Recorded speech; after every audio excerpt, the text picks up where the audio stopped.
آج ہم بات کرنے والے ہیں پنجاب کے نئے مجوزہ بلدیاتی نظام پر۔ ابھی ایک ایسا ٹاپک ہے جس کا تعلق سیدھا سیدھا ہماری روزمرہ کی زندگی سے ہے، تو اس نئے قانون کا پورا خاکہ کیا ہے اسے سمجھنا ہم سب کے لیے بہت ضروری ہے۔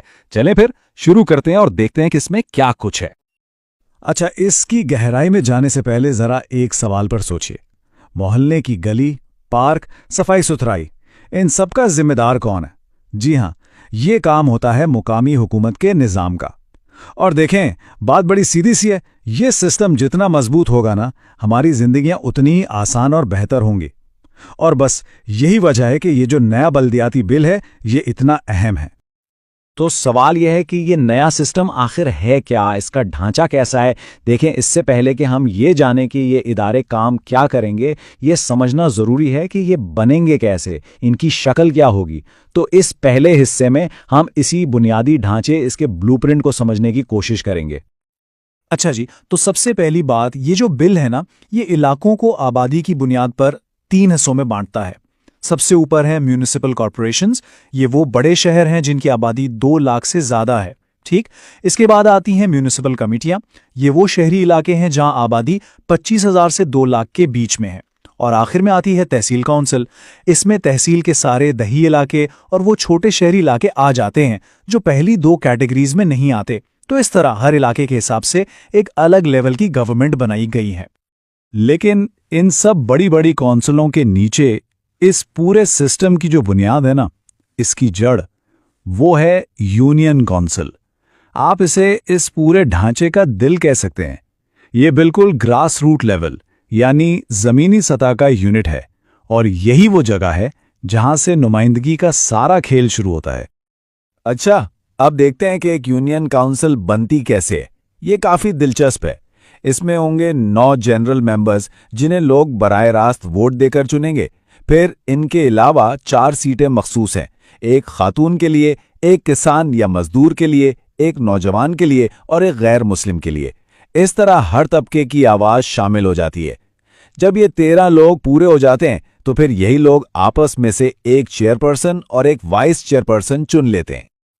چلیں اب ایک لیول اوپر چلتے ہیں اور دیکھتے ہیں کہ یہ سب آپس میں جڑتا کیسے ہے۔ بات کرتے ہیں میونسپل کارپوریشن کی، یعنی ایک بڑے شہر کی حکومت کی۔ اس میں ایک میئر ہوگا اور 2 ڈپٹی میئرز ہوں گے۔ لیکن مزے کی بات یہ ہے کہ اس کا جو بنیادی ڈھانچہ ہے نا، وہ انہی یونین کونسلوں سے مل کر بنتا ہے۔ کیسے؟ اس شہر کی جتنی بھی یونین کونسلیں ہیں، ان سب کے چیئرپرسن خود بخود میونسپل کارپوریشن کے ممبر بن جاتے ہیں۔ اور ہاں، ان کے علاوہ کارپوریشن کی اپنی بھی کچھ مخصوص نشستیں ہوتی ہیں۔ ٹھیک ہے، تو ہمیں یہ تو پتا چل گیا کہ یہ کونسلیں بنتی کیسے ہیں، لیکن ان میں لوگ آئیں گے کیسے؟ ان کا الیکشن کیسے ہوگا؟ یہ ہے ہمارا اگلا اہم سوال۔ تو اب ہم سمجھیں گے الیکشن کا پورا پروسیس، اور یہ دیکھیں گے کہ اس میں عوام کا رول کہاں اور کتنا ہے۔ دیکھیں، اس پورے سسٹم میں الیکشن کے 2 مین طریقے ہیں۔ ایک ہے ڈائریکٹ الیکشن یا براہ راست انتخاب، مطلب ووٹر سیدھا اپنا ووٹ امیدوار کو دیتا ہے۔ دوسرا ہے انڈائریکٹ الیکشن یا بال واسطہ انتخاب۔ اس میں یہ ہوتا ہے کہ عوام جن نمائندوں کو چنتی ہے، وہ پھر آگے جا کر دوسرے عہدیداروں کو چنتے ہیں۔ اب یہ دونوں طریقے کہاں اور کیوں استعمال ہو رہے ہیں، یہ سمجھنا بڑا ضروری ہے۔ سب سے پہلے بات کرتے ہیں یونین کونسل کی۔ یہاں عوام کا رول بالکل ڈائریکٹ ہے۔ ہوتا کیا ہے؟ سٹیپ 1، ووٹرز اپنے علاقے کے 9 جنرل ممبران کو خفیہ بیلٹ کے ذریعے خود چنتے ہیں۔ سٹیپ 2، جب یہ 9 لوگ منتخب ہو جاتے ہیں تو پھر یہ لوگ مل کر ان 4 مخصوص سیٹوں کے لیے ممبر چنتے ہیں۔ اور سٹیپ 3، آخر میں یہ جو 13 لوگوں کی پوری کونسل بن جاتی ہے، یہ اپنے اندر سے ہی ہاتھ کھڑا کر کے ایک چیئرپرسن اور ایک وائس چیئرپرسن منتخب کر لیتی ہے۔ تو مطلب یہ کہ بنیادی نمائندے عوام نے خود چنے۔ اب ذرا اس لائن پر غور کریں، یہ بل کے سیکشن 56 سے لی گئی ہے۔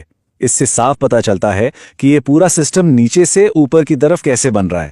یعنی جو یونین کونسل کا لیڈر ہے، وہ خود بخود شہر کی بڑی کونسل یعنی میونسپل کارپوریشن کا ممبر بن جاتا ہے، اور یہی ہے انڈائریکٹ سسٹم کی بنیاد۔ اچھا، اب آتے ہیں میئر کے الیکشن پر۔ یہ تھوڑا سا ٹرکی ہے، تو آرام سے سمجھتے ہیں۔ پہلا قدم تو وہی ہے، سارے یونین کونسل چیئرپرسن کارپوریشن کے ہاؤس میں آ گئے۔ پھر یہ لوگ مل کر کارپوریشن کی مخصوص سیٹوں کے لیے ممبر چنتے ہیں۔ لیکن اب آتا ہے اصل موڑ، میئر اور ڈپٹی میئرز کا انتخاب۔